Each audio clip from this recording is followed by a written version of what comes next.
In this video, I'm going to show how to make a rainbow fairy mobile. So let's get started. I'm going to show you how to make your ring for your mobile. So here you can see I have some willow branches and a bucket. This is so I can put the leaves back in and I can return the leaves to the garden. Now what you need is willow branches, but I really only need this straight part here. So I'm just going to remove this and put that aside. Now we're also going to remove the leaves.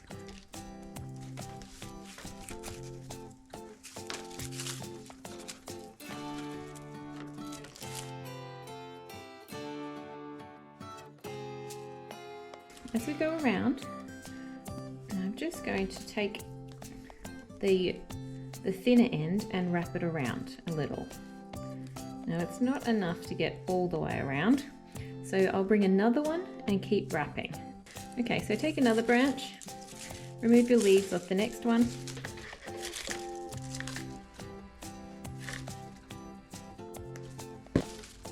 Just going to start at about here, so I can wind this around the thicker end. Stick it out there. Oops, there goes my leaves. Bring it through. Wind. Bring it through again.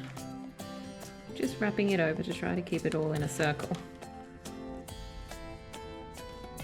And wrap around both of the other branch as you come to it.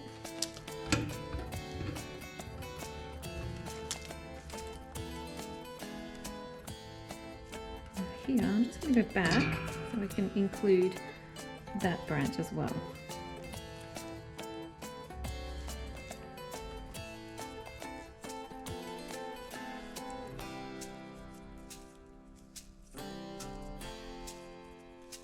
Now I've come to the last little piece here. I'm just going to tuck it under one of the previous branches.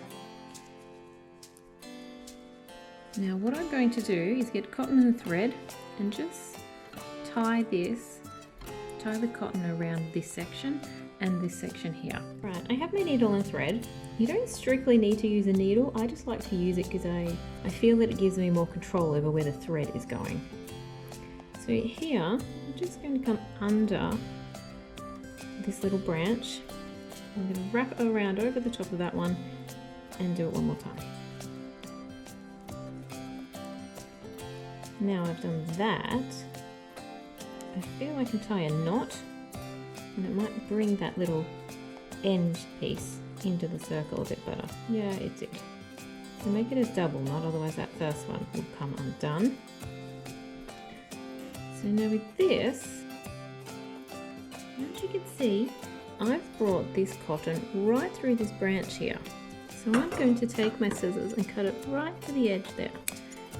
And that's a great way of hiding where your cotton ends up. Now I finished sewing both of my ends in here.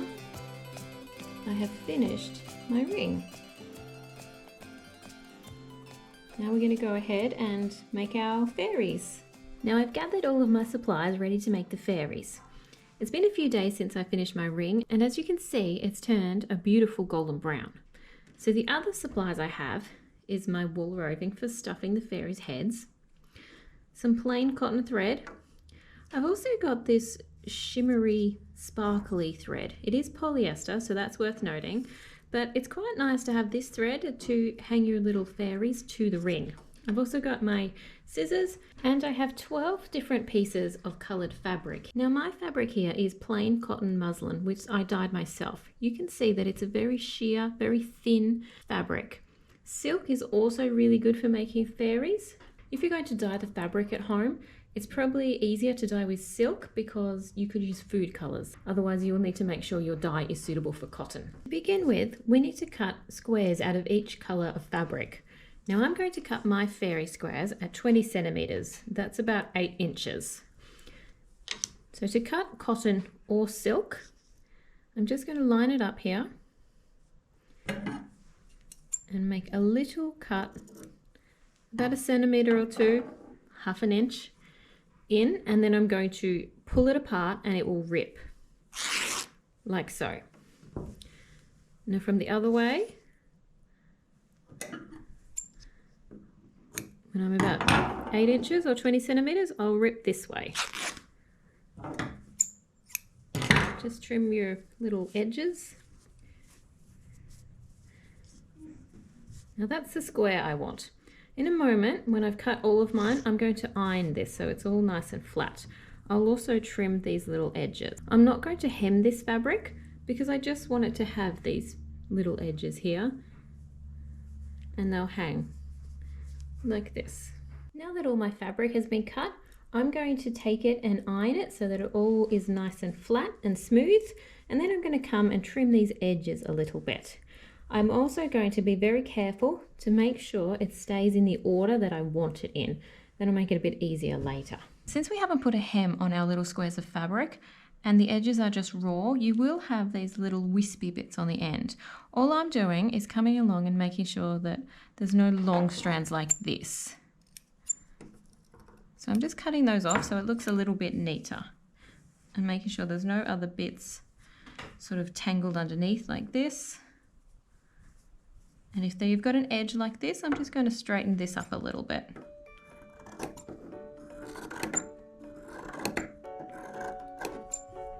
So I'm just generally tidying it up. Now to make your fairies, first what you need is little balls of wool. You need as many balls of wool as you have pieces of fabric. Now to make this process easier, I'm going to make one when I'm happy with the size of it. I'm going to weigh it and then make 11 more. So that tells me that's 2 grams of wool. So I'll go ahead and make more little clumps until I get 2. So that looks like a lot, but when you squash it down and make it into a little firm ball, your fairy head will be about this big. Okay, so let's go ahead and make the other 10.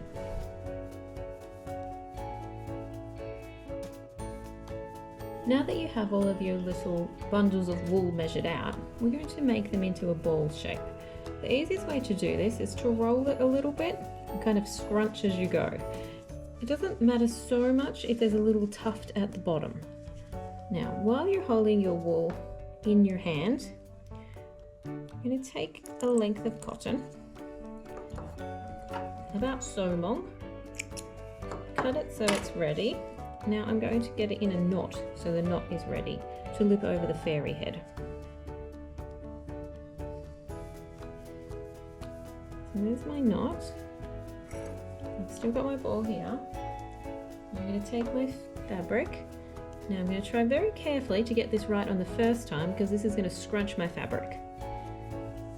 So I'm going to push it through and then I'm going to slip already knotted cotton over the top and pull. Try to get it at the bottom part of that head. Wrap the thread around a few times as you go and then tie it. So you want to tie a double knot here. A little bit later you're going to bring a needle and work this thread in underneath this fabric here.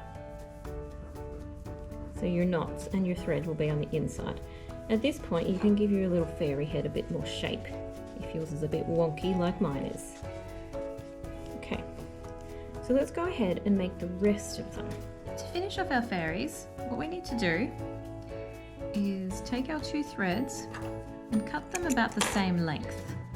This just helps this process where you thread them onto a needle. Thread them onto a needle, follow your thread back to where you've knotted it, and just underneath the string, insert the needle. Flip your fairy over. We're going to bring the needle through the bottom. Pull it all the way through, pull the needle out. Now you're going to cut your thread. You can see that I still have a little bit of thread here. I don't want to cut too close to the fabric or the wool in case it pulls through again. So I've gone ahead here and prepared my thread. So the first one here I've cut to 20 centimeters long or 8 inches, and every piece after I've increased the length by 3 centimeters or 1 inch. Now the thread I'm using is this sparkly polyester thread. If you would prefer to use cotton, that is fine as well. Next, what you want to do is place your ring on your work area and bring your fairies and place them around the ring in the color order that you would like.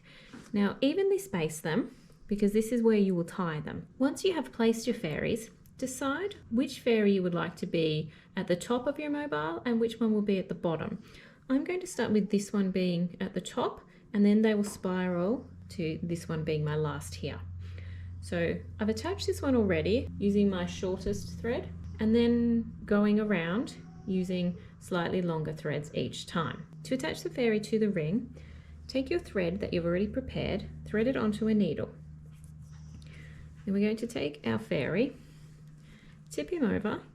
Now we're just going to catch a tiny little fabric on this side, and then again on the other side of the fairy. Go through the wool if you need to.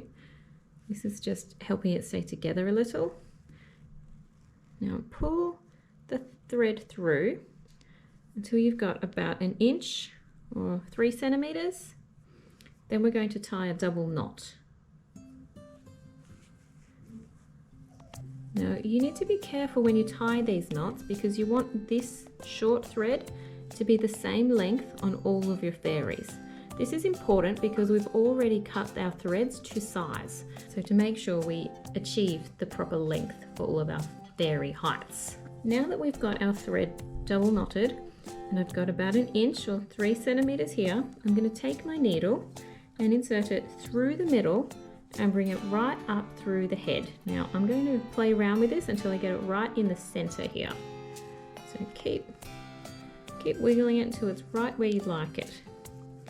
Now pull through, and this is where we're going to tie onto the ring here. Now I find it easier to lift the ring out of this circle of fairies because I don't want to bump them.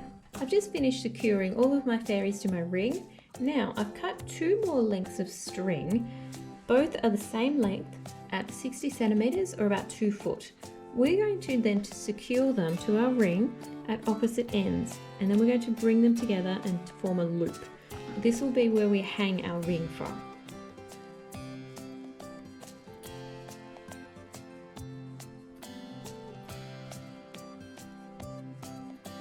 I've secured one end over here. Now I'm going to secure it on the opposite end, and then I'll secure these 2.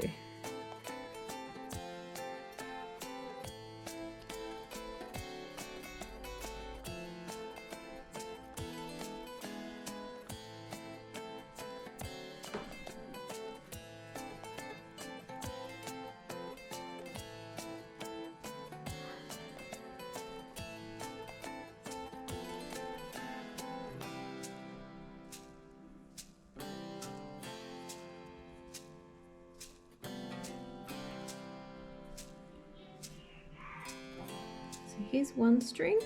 Now I'll go ahead and do the other.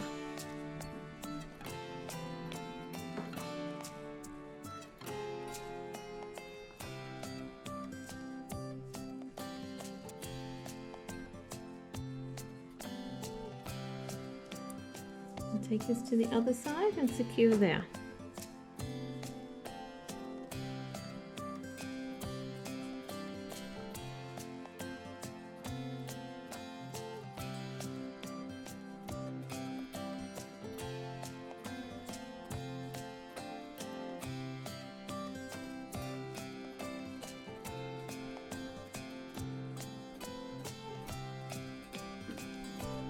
I have one string going this way and another going the other way. So what I'm going to do now is bring them all together. I'm trying to make these lengths to thread the same height, because of what I want to do is have it even. Okay, when you're happy, go ahead and bring these 4 strings together and create a knot.